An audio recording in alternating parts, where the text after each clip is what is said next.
روزے کے متعلق کچھ گفتگو ہم سنیں گے۔ بعض اوقات ایسا ہوتا ہے کہ ہمیں علم نہیں ہوتا کہ ایسی صورت ہمیں پیش آ جاتی ہے جس سے روزہ ٹوٹ جاتا ہے، لیکن ہم یہی سمجھتے ہیں کہ ہم روزے سے ہیں، اور کچھ ایسی صورتیں ہوتی ہیں کہ جس میں روزہ نہیں ٹوٹتا، ہم یہ سمجھ لیتے ہیں کہ روزہ ٹوٹ گیا ہے، تو اس سے کیا ہوتا ہے، نقصان میں ہم چلے جاتے ہیں۔ تو انشاءاللہ اس بارے میں کچھ ہم گفتگو سنیں گے۔ تو میں تعارف کرواؤں ہمارے آج کے اس سلسلے کے اندر ہمارے مہمان عالم دین ہیں، اور ماشاءاللہ علمی فیلڈ سے تعلق رکھتے ہیں، تخصص فی الفقہ بھی آپ نے کیا ہے، اور آگے آپ کا ایم فل بھی ماشاءاللہ جاری ہے۔ گیلانی اسلامک سینٹر کا شعبہ درس نظامی، جامعہ بغداد کیمپس، اس کے آپ ناظم بھی ہیں اور مدرس بھی ہیں۔ کھرڑیوالا کی مدنی مسجد جو کہ ایک مرکزی مسجد کی حیثیت رکھتی ہے، وہاں پہ آپ امامت و خطابت کے فرائض بھی انجام دے رہے ہیں۔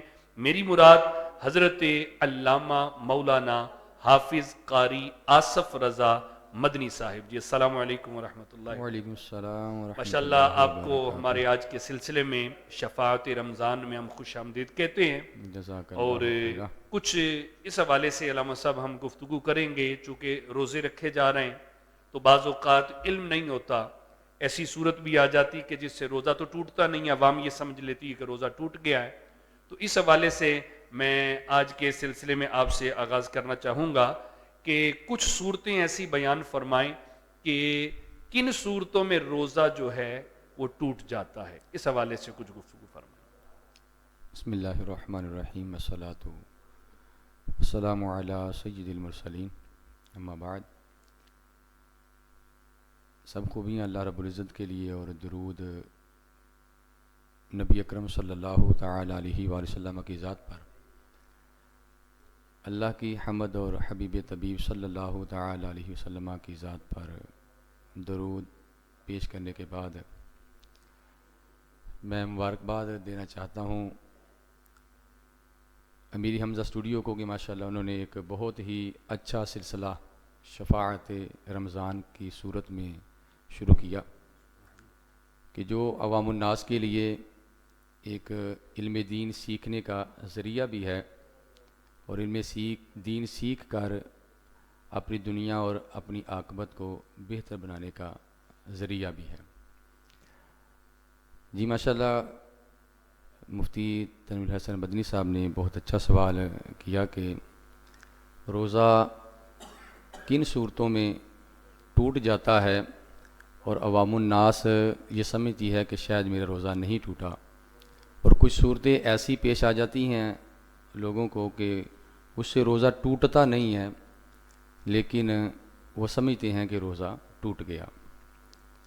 تو سب سے پہلے تو یہ بات یاد رکھیں کہ اسلام میں جو روزہ ہے نا، یہ ایک عظیم عبادت ہے جو کہ اللہ رب العزت نے ایمان والوں پر فرض فرمایا، اور اس کا حکم اللہ رب العزت نے قرآن میں ذکر فرمایا کہ یا ایھا الذین آمنوا کتب علیکم الصیام کما کتب علی الذین من قبلکم لعلکم تتقون، کہ اے ایمان والو، تم پر روزے فرض کیے گئے جیسے کہ تم سے پہلی امتوں پر فرض کیے گئے تھے، اس امید پر کہ تم پرہیزگار بنو۔ تو جو سوال مجھ سے پوچھا گیا، اس کے جو بنیادی اصول ہیں، اگر ہم ان کو جاننے کے لیے لارب کتاب کی طرف رجوع کریں تو لارب کتاب کے اندر اللہ رب العزت نے اس کا بڑا ہی مفصل اور بہترین ذکر ارشاد فرمایا ہے، جیسا کہ سورہ بقرہ کی آیت نمبر 187 کے اندر اللہ رب العزت نے ارشاد فرمایا وَكُلُوا وَاشْرَبُوا حَتَّى يَتَبَيَّنَ لَكُمُ الْخَيْطُ الْأَبْيَضُ مِنَ الْخَيْطِ الْأَسْوَدِ مِنَ الْفَجْرِ ثُمَّ أَتِمُّوا الصِّيَامَ إِلَى اللَّيْلِ، اور کھاؤ اور پیو یہاں تک کہ تمہارے لیے فجر کی سفید دھاری سیاہ دھاری سے نمایاں ہو جائے، پھر روزے کو رات تک مکمل کرو۔ اب اگر ہم اس آیت کریمہ کے مفہوم کو تھوڑا ڈیپلی غور سے سمجھیں اور جانیں تو ہمیں اس بات کا علم ہوتا ہے کہ یہاں پر یہ جو فرمایا گیا ہے کہ کھاؤ اور پیو، اس کی ایک لمٹ ہے کہ کب تک کھانا ہے اور اس کے بعد نہیں کھانا. تو قرآن نے فرمایا کھاؤ اور پیو، اجازت دے دی کہ کھاؤ اور پیو. اور یہ بھی پتہ چلا کہ روزہ کھانے اور پینے سے ٹوٹتا ہے. اب وہ ٹائم کیا ہے کہ جب فجر کی جو سفید دھاری ہے وہ سیاہ دھاری سے نمایاں ہو جائے، اس وقت تک کھانے کی اجازت ہے. اور اس کے بعد ثم اتم الصیام الا اللیل، پھر اس کو تم رات تک مکمل کرو. تو پتہ چلا کہ طلوع فجر سے غروب آفتاب تک اپنے آپ کو کھانے پینے نفسانی خواہشات سے روکنے کا نام یہ روزہ ہے. اب چونکہ یہ عظیم عبادت ہے، رب کا حکم بھی ہے، تو سب سے پہلے تو یہ ہے کہ اس کو توڑنا نہیں چاہیے. اگر ہم احادیث نبوی کی طرف رجوع کریں تو محبوب علیہ الصلوۃ والسلام نے ارشاد فرمایا من افطر فی رمضان متعمدا، کہ جس بندے نے رمضان مبارک کا روزہ جان بوجھ کر توڑا، اگر وہ ساری زندگی بھی روزے رکھتا رہے تو پھر بھی اس کے ثواب کو نہیں پہنچ سکتا، تب بھی وہ اس کا بدل نہیں ہو سکتا. اور اسی طرح ایک اور حدیث مبارکہ ملتی ہے کہ اب فرمایا کہ جو بندہ جان بوجھ کر رمضان کا روزہ توڑ دیتا ہے اس پر کفارہ ہے 2 ماہ برابر وہ روزے رکھے. اور بھی فرمایا کہ وہ غلام آزاد کرے. ایک اور حدیث میں آتا ہے کہ یا پھر وہ 60 مسکینوں کو کھانا کھلائے. تو اس سے روزے کی اہمیت کا اندازہ ہوتا ہے کہ روزہ یہ کتنی عظیم عبادت ہے. اچھا، آپ اس میں ذکر کر رہے ہیں کہ کھانے پینے سے روزہ ٹوٹ جاتا ہے، تو کوئی بھول کے کھا لے، اس حوالے سے کیا فرمائیں گے؟ جی اگر جان بوجھ کر کھائے اور پیے تب ہی روزہ ٹوٹے گا. اگر کسی نے بھول کر کھا پی لیا، اگرچہ کہ وہ پیٹ بھر کے کھا گیا اور اسے یاد ہی نہ آیا، تو پھر کسی نے بتایا کہ تیرا تو روزہ تھا، اس صورت میں بھی اس کا روزہ نہیں ٹوٹے گا. اللہ اکبر. کیونکہ جو دین اسلام ہے یہ آسانیاں پیدا کرنے کے لیے ہے اور آسانیاں ہی پیدا کرتا ہے. اور قرآن میں بھی ہے ما انزلنا علیک القرآن لتشقی، اللہ رب العزت نے واضح اس کا ارشاد فرمایا. اور اس میں تو وہ حدیث پاک بھی ہے نا کہ جس نے بھول کر کھا لیا اسے رب نے کھلایا، بے شک اسے رب نے کھلایا. اور اس میں ناظرین کرام یہ بھی آپ ذہن میں رکھیے گا کہ اگر کوئی ایسا بندہ بھول کے کھا رہا ہے، فقہا نے فرمایا کہ وہ بہت کمزور ہے اور ایسا کمزور ہے کہ لاغر ہے لیکن روزہ پھر بھی رکھ رہا ہے، تو اس کو جو ہے وہ یاد نہ دلائیں. اور اگر کوئی ایسا بندہ جو صحت مند ہے کھا رہا ہے تو اس کو آپ کو پتہ ہے تو اس کو فوری یاد دلائیں. بس اللہ کی رحمت دیکھیں کہ بھول کر اگر کھا لیں گے تو یہ جو بھول کے کھانا ہے نا، یہ کھانا روزے کو نہیں ٹوٹتا. دوسری گزارش کروں گا میں آپ سے کہ روزے کی نیت کے حوالے سے آپ کچھ ارشاد فرمائیں کہ جو روزے کی نیت ہے یہ نیت کب کرنی چاہیے یا کب تک نیت کی جا سکتی ہے، اس حوالے سے بھی ارشاد فرمائیں. جی بالکل، نیت جو ہے اس کا بندے کی عمل کے اندر بڑا دخل ہے. اگر ہم صحیح بخاری کی پہلی حدیث مبارکہ پڑھیں تو اس میں اللہ رب العزت نے ارشاد کہ حبیب علیہ الصلوۃ والسلام نے ارشاد فرمایا کہ انما الاعمال بالنیات، کہ اعمال کا دار و مدار جو ہے وہ نیتوں پر ہے. اور چونکہ روزہ بھی ایک عمل ہے اور روزے کی جو قبولیت ہے یہ بھی نیت پر ڈیپینڈ کرتی ہے. روزہ نیت سے رکھے گا تو رب تعالیٰ اس کو ثواب بھی عطا فرمائے گا. اب اس کے بارے میں جو فقہائے احناف ہیں وہ فرماتے ہیں کہ وہ روزہ فرض ہو یا نفل ہو، یعنی من کوئی بھی روزہ ہو، تو افضل یہ ہے کہ بندہ رات کو نیت کرے.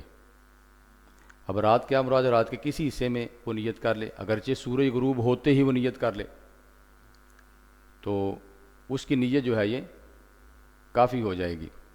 اگر اس نے رات کو نیت نہیں کی تو فقہائے احناف کے نزدیک وہ روزہ فرض ہو یا پھر نفل ہو تو ضحوہ کبریٰ جسے ہم نصف نہاری شری کہتے ہیں، جب کہتے ہیں کہ آسمان کے درمیان میں سورج آ گیا، اس وقت تک اگر کوئی بندہ نیت کر لے گا تو اس کا روزہ جو ہے یہ مکمل ہو جائے گا، یعنی زوال کے ٹائم سے پہلے. زوال کے ٹائم سے پہلے. ہاں اس میں یہ ایک شرط ہے، اگر بندہ رات کو سویا رہا، سحری میں اٹھا ہی نہیں، اس نے سحری کی نہیں ہے، تو طلوع فجر کے بعد اس نے کچھ کھایا پیا نہ ہو، تب اس کی نیت جو ہے وہ درست ہوگی. اگر اس نے کھا پی لیا تو پھر اس کی نیت یہ جو ہے یہ روزے کے لیے کافی نہیں ہوگی.